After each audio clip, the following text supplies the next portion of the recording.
Donc, dernière table ronde avant de recevoir le Premier ministre. So the last round table before we receive the Minister, health innovation from Europe to Africa and vice versa.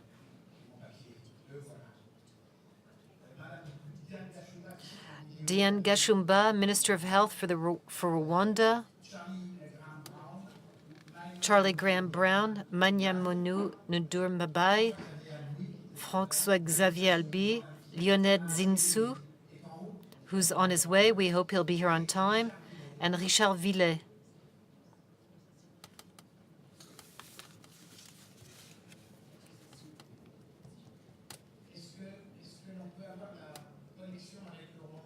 Do we have the connection with Rwanda?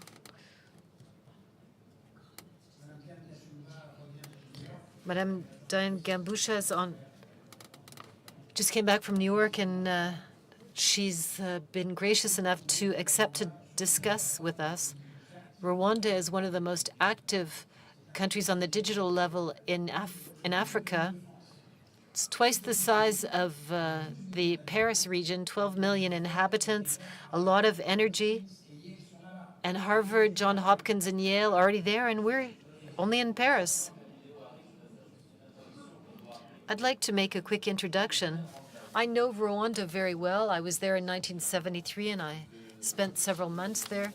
That country went through a terrible time. I hope Madame Gashumba will be able to join us. But they were able to get away from this desperate situation to get rid of the racial problems between the Tutsi and the Hutus.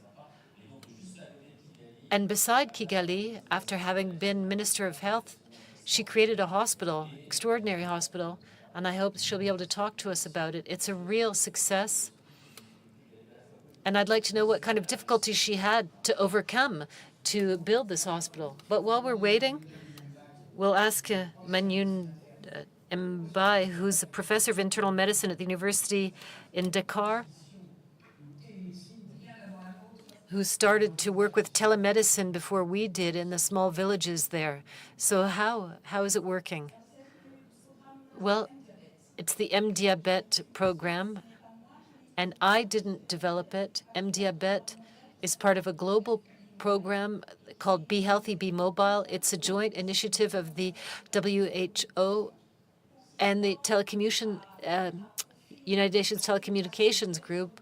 So they want to use the mobile telephones to improve prevention and the treatment of diabetes. And it's the government of Senegal that committed to bring into application this Be Healthy, Be Mobile program in Senegal by dealing with sugar-based diabetes. And I was only coordinating the program with a lot of patients because I was very interested. They come from all over, villages, little towns. How does it work? Mobile telephone penetration in Africa, and particularly in Senegal, is very high, above the average in sub-Saharan Africa. So 107%, most people have two phones.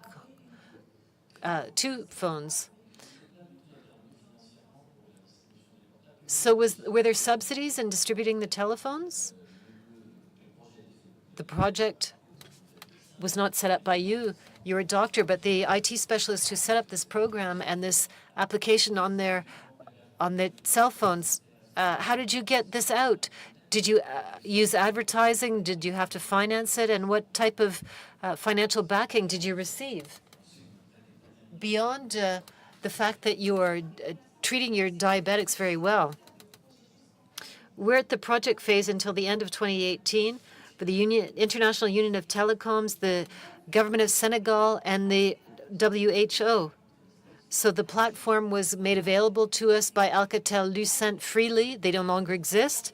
The platform was set up, and we did some advertising, and the telephone operators accepted to play the game by making it available for free and sending messages out to their subscribers to join the program. We also set up a free call number and instructions in all of the medical centers in Senegal. People signed up freely, and we regularly update the database. We started with more than 1,700, And now we're beyond 200,000 in 2017, and we hope to ramp this up even in 2019. So what do I do with my phone? The person who's registered receives simple messages, 170 characters, not more. So like tweets. Yes, on an aspect of the treatment of sugar-based diabetes. And I'll give you an example, the one that marked us the most. In the Ramadan period, it's a critical period. We're a country that's 90% Muslim, and they want to fast despite the medical recommendations against it. So we work with them before this holiday, the Ramadan holiday. When they begin, we started to work with them in that period. We sent simple messages, very basic questions. When are you supposed to take your medication? Are you supposed to take it once you eat again? And we accompanied them during this whole holy period, and we assessed the result, and we had a 95% satisfaction rate. 100% of people were prepared to recommend the program or to sign up for later modules. So there are no glycemia tests. Well, WHO said, great, you have all the statistics about the people who have registered and the number of messages, but we need clinical proof. Well, so we did a randomized clinical trial. We compared subjects who'd received the text messages to those who hadn't, and we defined a modest objective of 0.25% reduction on the glycemia levels, and we achieved the double. And this was studied also in New Zealand with diabetics who were insufficiently balanced, and they had the same program with messages, reminders, and reminders to take their medications, and they got the same results. So the results have to be confirmed by larger studies. So at CHAM, we're learning a lot from Denmark and Senegal.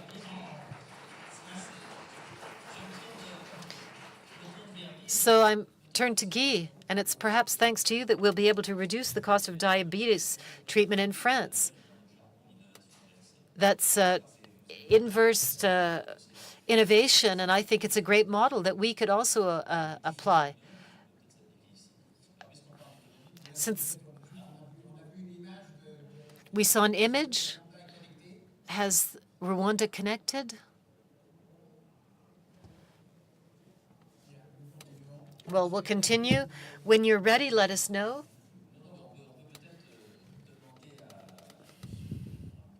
So we can ask Mr. Graham Brown, what's his opinion? There's a startup that didn't really exist.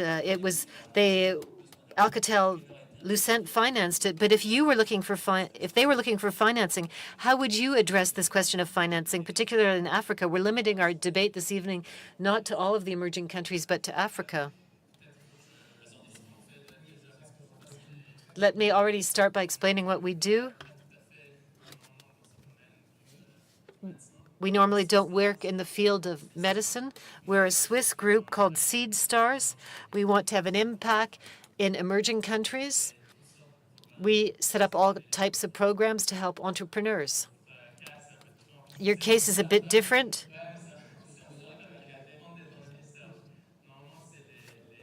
Normally, we work with independent startups with all types of programs, training, and then the investment. We do this in Africa. We also do it in Latin America, and the Middle East, and Asia. So I'm very encouraged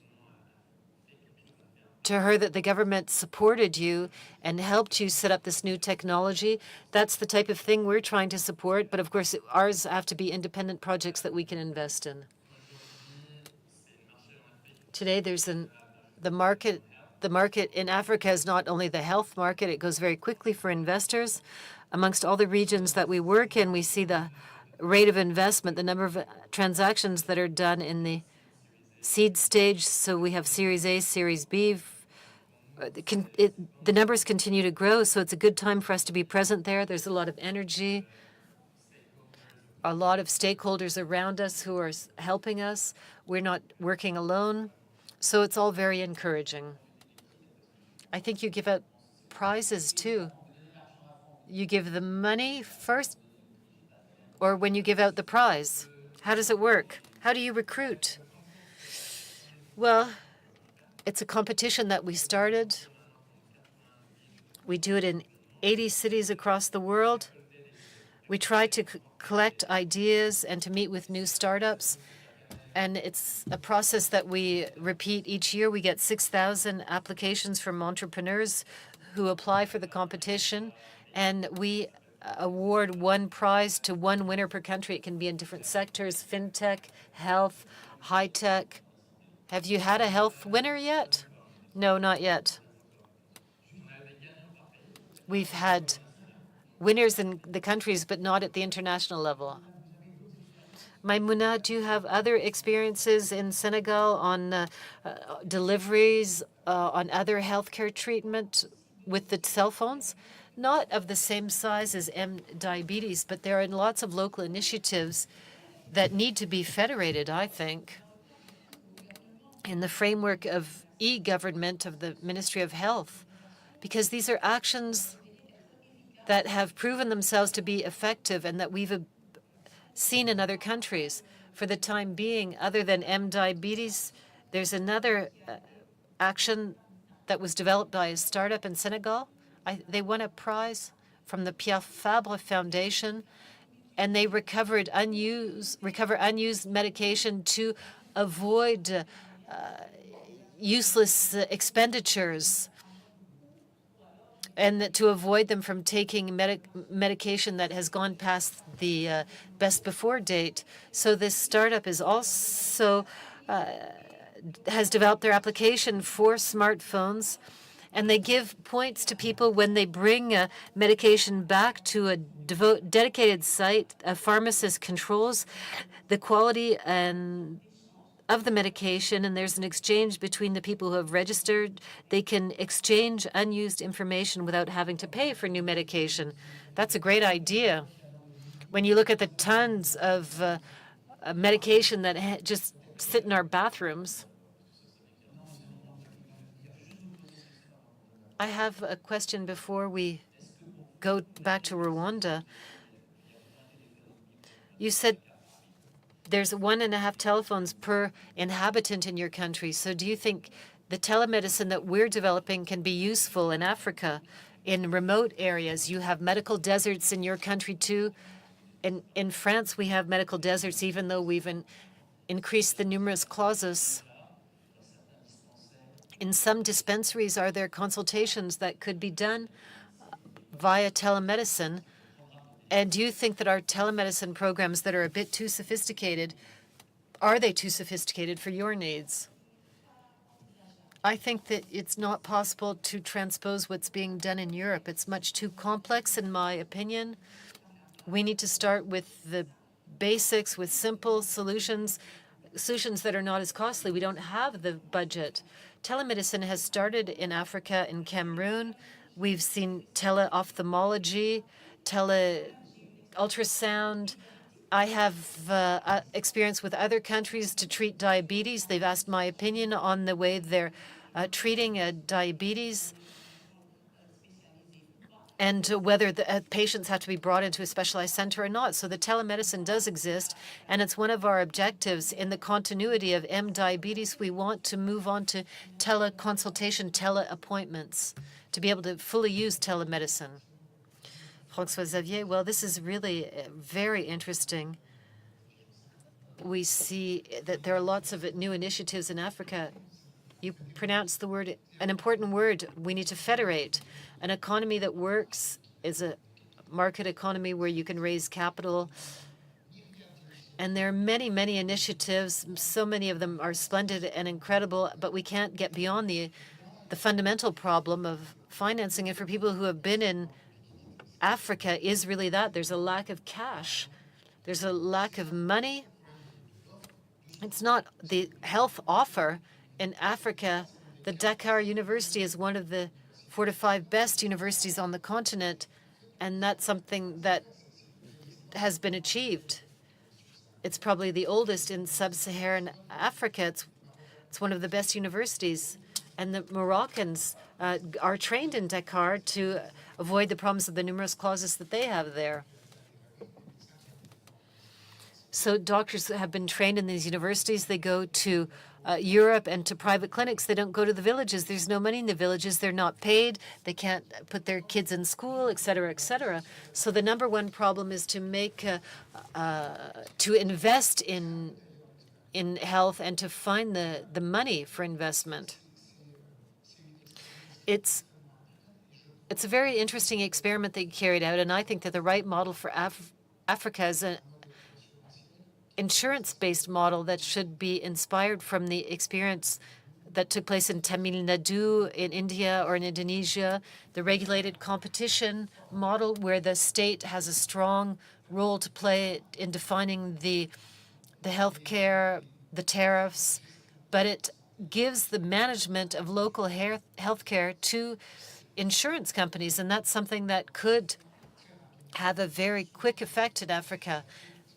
And when we talk about Africa, really we're talking about Africa as the countries are so different. But 25% of world morbidity, 50% of infantile and maternal deaths, and 4% of global GDP. So doubtless we have to invest in the villages. That's where the money is needed. Claire, with whom we've developed health programs in Ivory Coast, when you go to the villages, you see that they're part of globalization. They use orange phones. They're wearing Reeboks. So the villages have some of the benefits of globalization, but not all. So it's urgent that we use this to set up social protection systems in Africa.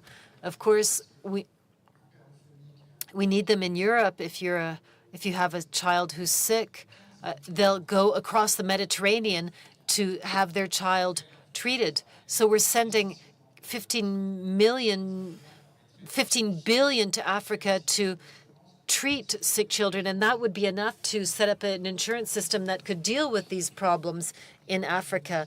So it's just a matter of connecting the pipes and considering the price of a human life, and that really struck me in Rwanda to make the transition with the minister. When you arrive in Kigali, it's incredible. It's the only African capital. They have kids on scooters, but they're all wearing helmets. So that's incredible. And it's great to see it's obligatory and everybody complies with the rules. They've got fluorescent vests that they wear, so there's consideration for the price of a human life. And that's the good news for Rwanda after what happened to the country. So they've managed something incredible for an African country. 92% of the population has health insurance. Once you've developed the system, things just take off. Obviously, if you start from scratch, technological innovation goes very quickly. In Rwanda, we know that drones transport drugs or samples for biological analyses. Because it's a country where there are many hills and mountains, the drones do this, therefore. It's absolutely incredible. And it's simply because there is a system that has been created. It's solvent. I'd like to have the figures. You know, how much does it cost? It's not that expensive, in fact. 80% of useful medicine, not tomorrow's medicine, so infections, fractures, obstetrics, open 24 hours a day, that causes 80% of the mortality in the country. And, in fact, it's not expensive.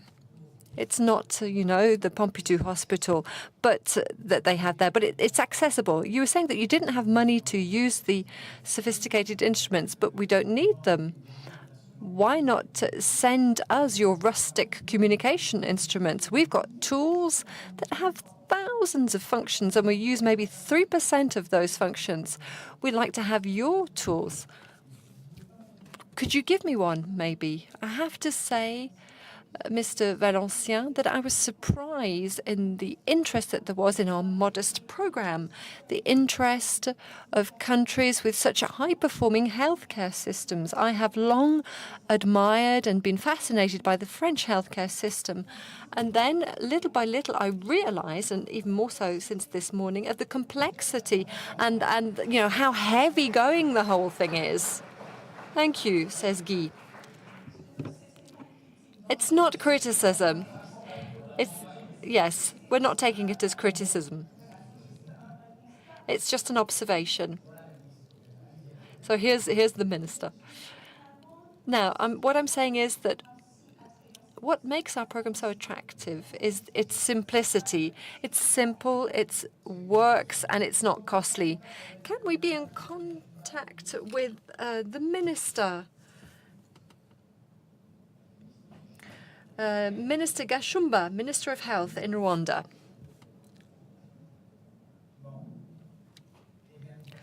Well, let's continue then. We'll continue while we wait for the communication to work. With just bad luck with the minister. Yes, we can.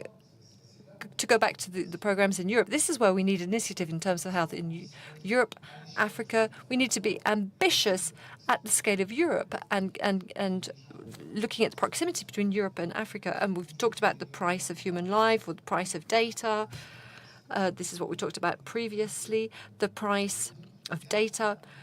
Probably there is something that we can use to create a partnership for the medium and long term to work on healthcare issues in Africa, but not just by looking at the offer, but by making demand solvent so that demand can buy what is available. And I'm being a bit of a maniac here, but we need, health care insurance systems, and we need pooling. One last point. We know that Social Security in Africa, such as the French wanted to set it up in Western Africa, unfortunately, we know that it doesn't work. It created an informal system, a social security system for military people, for civil servants, for foreigners, and the rest of the population has absolutely nothing. They don't pay for healthcare insurance.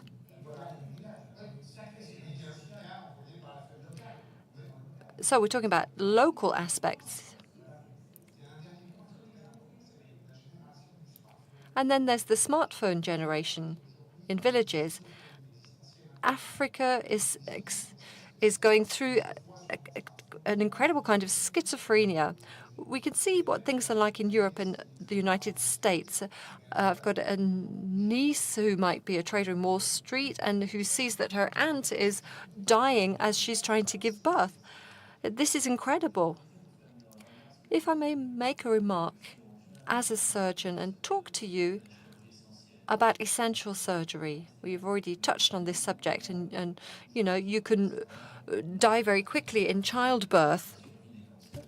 There's no question about surviving metastasis or cancer in, mothers, children, they can die of appendicitis. So there's a whole procedure in Benin, but I think in Senegal it's the same thing. They need money for this. They need money to train GPs or great nurses, super nurses, to perform small surgical operations.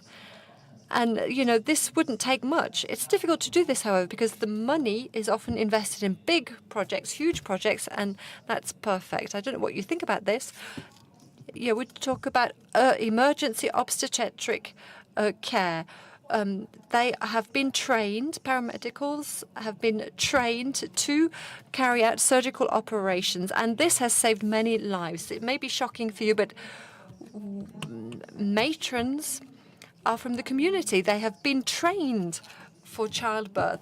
They speak the local language, and they can save lives. So we use community health agents as well for screening, and we teach them when they need to escalate the problem.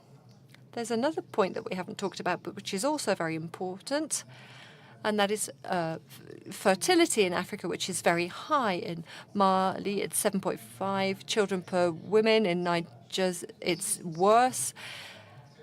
So Now, there's something that we do know. Once you have a social protection system that works, fertility in less than a generation goes down. And this is something that we've seen in many countries, many situations. So there's an emergency here as well. Do we have contact with Rwanda? Can we hear Rwanda? Is she in Rwanda? Yes, she is in Rwanda. No, still no contact with Rwanda. What are your priorities? What are the main priorities that you have in Senegal in terms of health?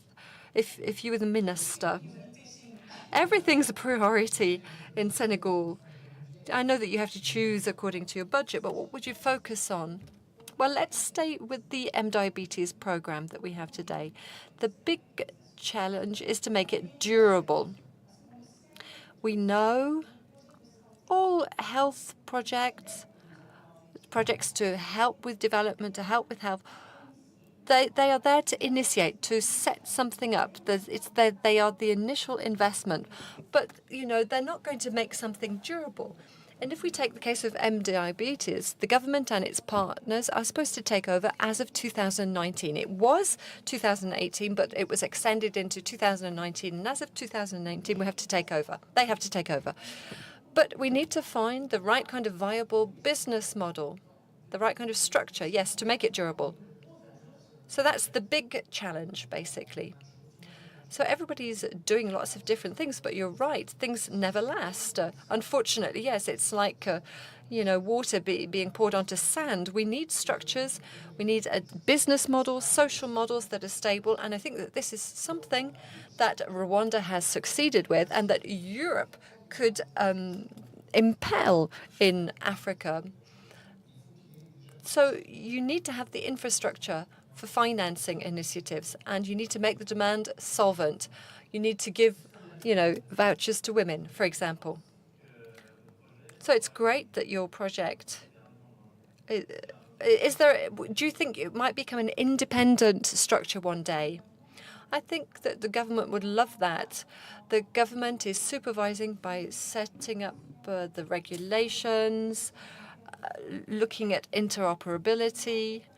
But if somebody can finance that project, I think that would take away a lot of the workload from the government, and they would be very happy, while they might keep an eye on regulations, etc. And what about international projects, WHO projects? What can you tell us about those? In Niger, there was a plan, and people work barefooted in Niger. They don't have shoes, so they used to, when they went into the sewers, they took their shoes off. So there was a plan with meetings to kit them out with shoes with major civil servants, and we were confronted with this lack of knowledge of traditions. Have you been through that kind of problem? Yes, many healthcare projects have not succeeded because cultural aspects have not been taken into account. The demand, but above all, the solution has to come from the local population. So the population has to buy into the project. If that's not the case, the project will probably just peter out. I have a question. I think in your country there's no problem with the drug costs. You know that, like Elise, patients pay for products. Patients are asked to come with their thread and needles. So in Dakar, given what I've understood, do you have material equipment, availability, problems for surgery, for medicine, generally speaking, or oncology, etc.? Do they have big problems or not? We have many problems. We have many problems with the medications are paid for by patients. Senegal has set up a universal health insurance coverage. It's been around since 2015. So it's for children below the age of 5 and adults over the age of 60. And the reimbursement is a problem. So between the two, patients pay out of their own pocket. They pay for their medication. Very few of them have health insurance because when you work in the private sector, you cited the informal sector, which is highly developed. So access to medication is a real problem. We've got false medications of. So if there's an economy, if there's a solvent demand, the pharmacy will open up and not buy the medication on the market. So it's important to find the right kind of business model. And this is something that Europe can provide after local initiatives. The offer needs to adapt to the local demand. This economic structuring is urgent. If something is not done, the demographics, well, everybody says that the population is going to be doubling in 20 years or 30 years' time, so there's bound to be growth. This is what economists tend to say. This is what demographics experts say. But if we don't have that base for social protection, healthcare protection, this dividend that we have from the demographics will disappear, and there will be a terrible waste at planetary level. So can you talk to us about crowdfunding? Do you have participatory financing? Are there microeconomic models in Africa? I'd like to know what do you think about the microeconomy in Africa. Well, we've done a lot in terms of microfinancing, microfinance. We've done many, many things.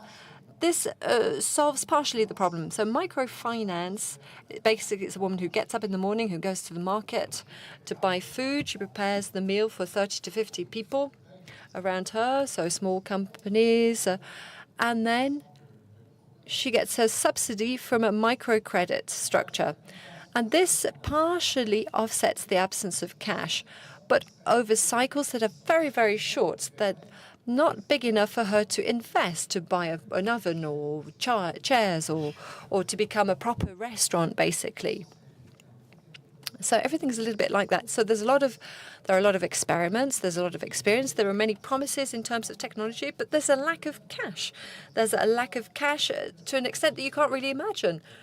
And a country like Africa, like Senegal, other African countries, 80% of the population is rural. 60% work in agriculture, and less than 5% of economic credit goes to agriculture. So that's, you can see the problem. That's where there's a real problem. The problem of Africa is not intelligence, it's not initiative, it's not the lack of education. Everybody works in Africa. There's no an employment system, so everybody works. Now, it's not necessarily productive work. It's not necessarily enough to live, but everybody works. And the problem of Africa is the lack of cash, the lack of infrastructures, social infrastructures. And it's something where we have know-how in Europe and not necessarily in France, by the way. And we should, therefore, have more of an ambition. So, unfortunately, we don't have enough. We've got the future. So we don't have the Minister of Rwanda with us. So I'm coming back to French-speaking Africa. We're very familiar with these countries. We're very much attached to them, these countries, because of history. When we travel, the Soviet had dominated certain parts of Africa at a certain point in time. This morning, you suggested something. Perhaps this might be provocative. You suggested there's a market in both directions. We retrieve a lot from where you are, but how do you see things, given the American and Chinese empire in Africa? Yes, Africa, 400 billion in terms of imports and exports, so 250 with Europe and the rest with China. So it's far. So there's no shame in saying that there is this healthcare market in Africa that needs to be developed. Simply, it's important to set up the right economic and social infrastructures, to set those up, to think about insurance, public, private. Are they late? So are we behind? Is Europe behind? We're talking about Europe today. Are we behind in relation to the United States and China? I don't think we're behind. I think maybe we will be behind because there will be a certain extent, a certain amount of inaction, and we're terribly self-centered, self-focused, but we're the only able to contribute in that way. In other words, social and economic organization is at the root of Europe. So we don't see it in China. We don't really see it in the United States either. So, it would be a missed opportunity if we didn't do something about this. Perhaps we'll finish with a question. Our minister is here with us at last. Yes, here I am, she says. Hello, Minister. We're very happy to have you with us. They have all admired what you've been doing with your country, and we'd just like you to explain. So you were Minister of Health in 2016. So how did you set up around Pigalle this wonderful hospital complex? How did you make sure that things develop so quickly in the healthcare sector? Thank you very much for your question. Thank you. First of all, I'd like to thank you for giving me this opportunity to come and talk about the progress of my country, Rwanda, when it comes to healthcare. So progress that, quite frankly, started after the genocide in 1994. This progress comes from political willpower, but also the work of the entire population, medical staff, paramedical staff, but it's also thanks to the building of a healthcare system that is based on the community, a system that has made it possible to reduce the challenge that we had in terms of communicable diseases, infectious disease. Today we have a community system. We have 3 community supervisors for health who help homes. They've been trained to diagnose malaria. They're trained to treat malaria and to administer medications when there is diarrhea. But also they're trained to administer products that are used for family planning. So for all of these efforts at community level, all of these efforts have contributed to solidifying the healthcare system in Rwanda. But there's also been a lot of work carried out in the renovation of infrastructures that we focused on staff training, medical staff training, and today over 95% of children are vaccinated the way they should be. 93% of young girls are vaccinated against cancer of the cervix. 93%. Well, that's shameful. We've got less than 23% in France. That's well done. Well done.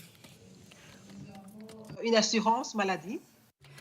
We also have a comprehensive health insurance that covers 91% of the population in Rwanda. And this has also helped us make progress to reduce child mortality. We also have a system based on performance contracts. Each staff member in the public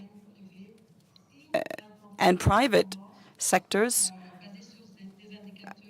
target their performance based on key indicators that are defined at the start, and each staff member must sign this with their supervisor. For example, me as the health minister and the other ministers have signed a performance contract with the President of the Republic of Rwanda. We need to work to meet these objectives. And what about if you don't achieve your objectives? Well, then we get a bad grade. We get a bad mark.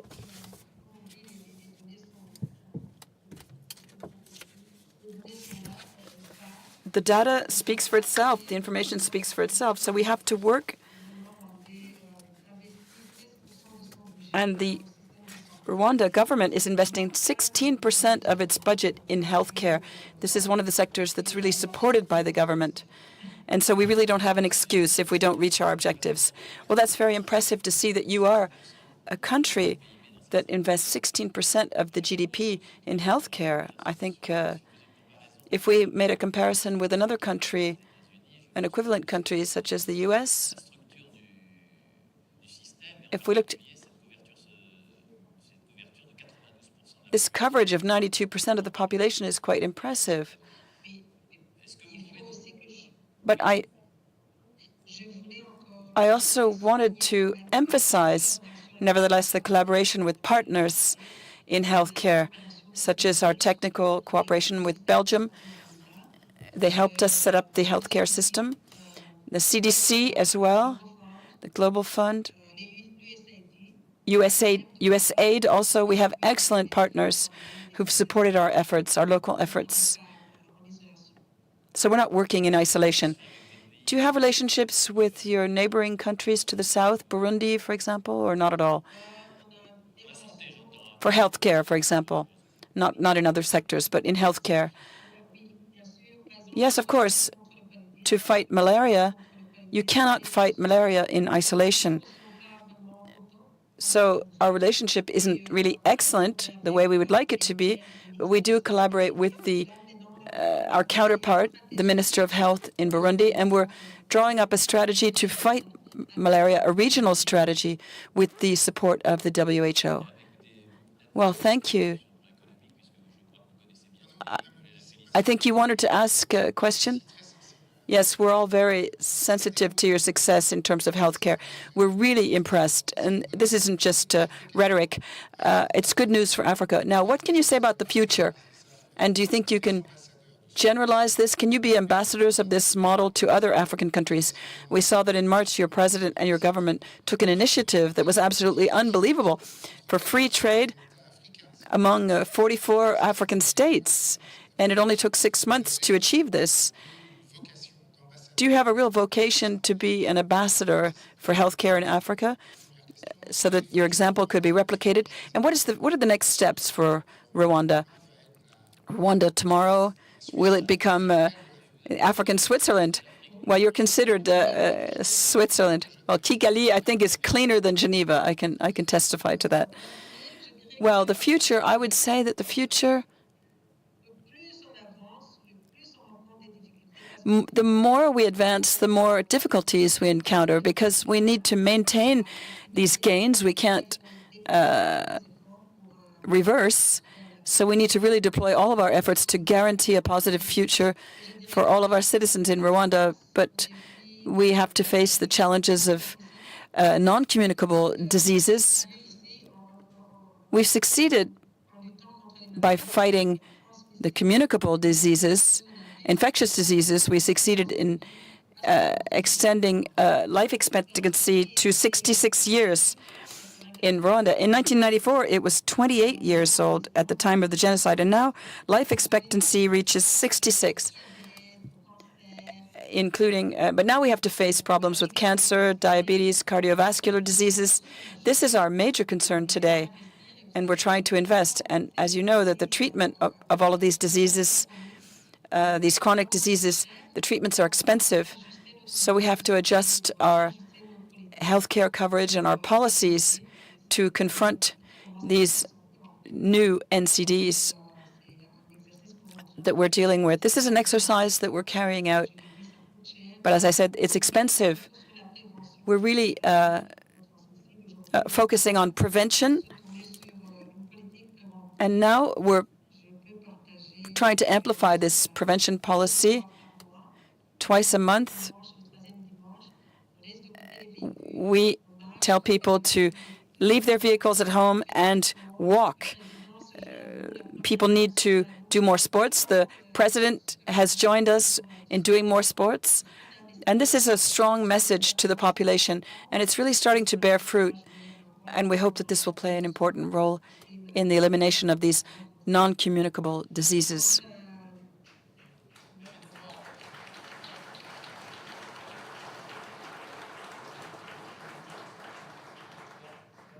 Allow me, before you leave, to ask you a question that impacts healthcare. How is your system to train doctors organized? How many of your doctors still leave to work abroad? Can you give us some percentages? Are the Belgians highly involved in your training system? Yes, absolutely. Yes, I'm a pure product of Belgian medical school. I was trained in Saint-Pierre Hospital. I'm a pediatrician. So the Belgians did support us considerably in terms of medical school, medical training. and training for nurses. But today we're trying to reinforce our collaboration with all European countries and also with the United States. And we have universities who train doctors, nurses, and paramedics. We're trying to produce as many doctors as we can, and we're really focusing on quality. But I must admit that we have very few specialists in Rwanda. We haven't yet reached the required standards in terms of the number that we require for our population in Rwanda. So that remains a big challenge. So many people go and train abroad, but do they come home? Because that's often a problem for many African countries. When they come, sometimes they forget to come home. Well, in Senegal, I think you had the same issue. Yes. Well, we had worked with Belgian technical cooperation, so our doctors went to train in Belgium. But for the last year, we always demand that they come back for their last year in their own country to write their thesis. A lot of people leave for research purposes, but the last year is always in Rwanda. And today, we send doctors to South Africa, to China, and even to the United States. But we have this strong will in Rwanda to rebuild our country, and our history has really reaffirmed and strengthened our patriotism. I have no political vocation, but I would like to express a wish and a hope that our country will open up to you. I think your country is exceptional. Our Prime Minister is arriving this evening, but I think that the relationship between France and Rwanda was quite sad, but we're very happy. We'd be very happy to participate side by side with the Belgians in training Belgian doctors.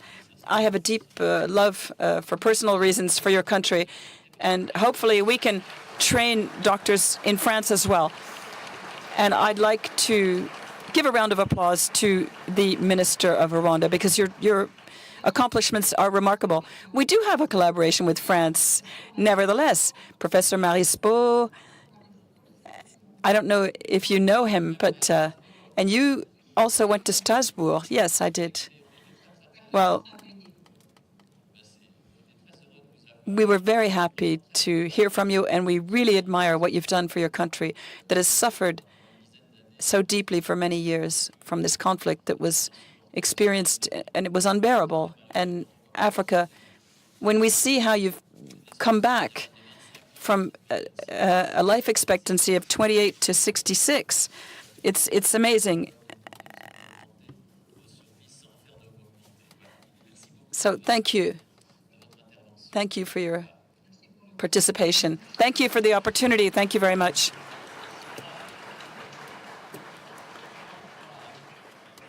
I think we will conclude now. And to conclude, I'd like to go around the table.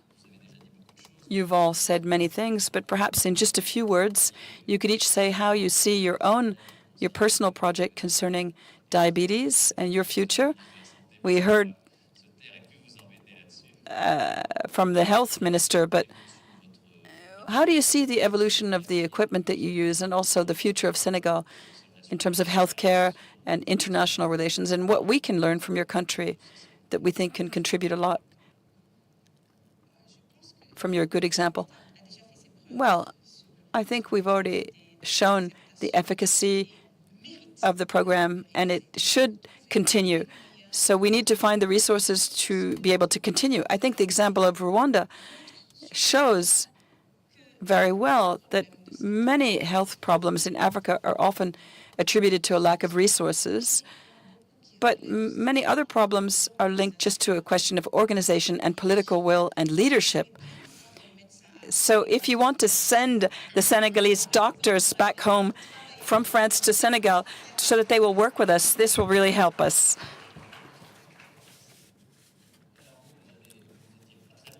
Well, you weren't working so much in the healthcare sector, but I think this evening when you go home and talk with your colleagues, you'll be more interested in healthcare startups. What can you say about what you've just heard? I know that you work all over the world.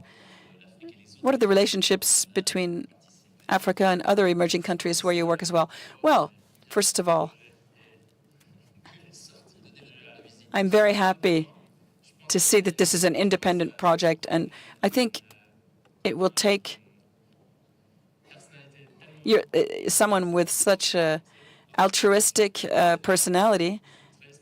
Yes, I think it's very difficult to do because people are going to say, well, we're going to take this project out into an independent company that might reach an international level. So it will no longer be just a governmental project. It will be very difficult to expand the scope. But I think that's what you should do if you want it to be a long-term project, as you said, a sustainable project. And for me, what I will take home in terms of reverse innovation, as we heard, it's very difficult to bring technologies to Africa because they're not always appropriate. So I think the founders should be local entrepreneurs in Africa who live with the problems, who understand the problems, and who will find the solutions. And to innovate, I don't know about you, but it requires enormous energy. You're well supported, but entrepreneurs who don't have the support of the government, it takes 4, 10, 20 years of their lives, and they're going to suffer to innovate. So I think it's really difficult for Europe to innovate for these reasons, because these are not our issues. It's not personal enough for Europeans sometimes to identify with. Now, from Europe towards Africa, what can we do? We can provide support. It's not just a question of money for me. We see, in terms of entrepreneurial culture, this is lacking in Africa, and we can help them with training, with programs, with events such as these for entrepreneurs in Africa. In terms of entrepreneurial culture, that's very, it doesn't cost much. Yes, I agree. Methodology is important. You've learned a lot about diabetes programs, and this is the purpose of this program. If you could generalize this program all over Africa. I'm waiting for Guy to tell me what we do next.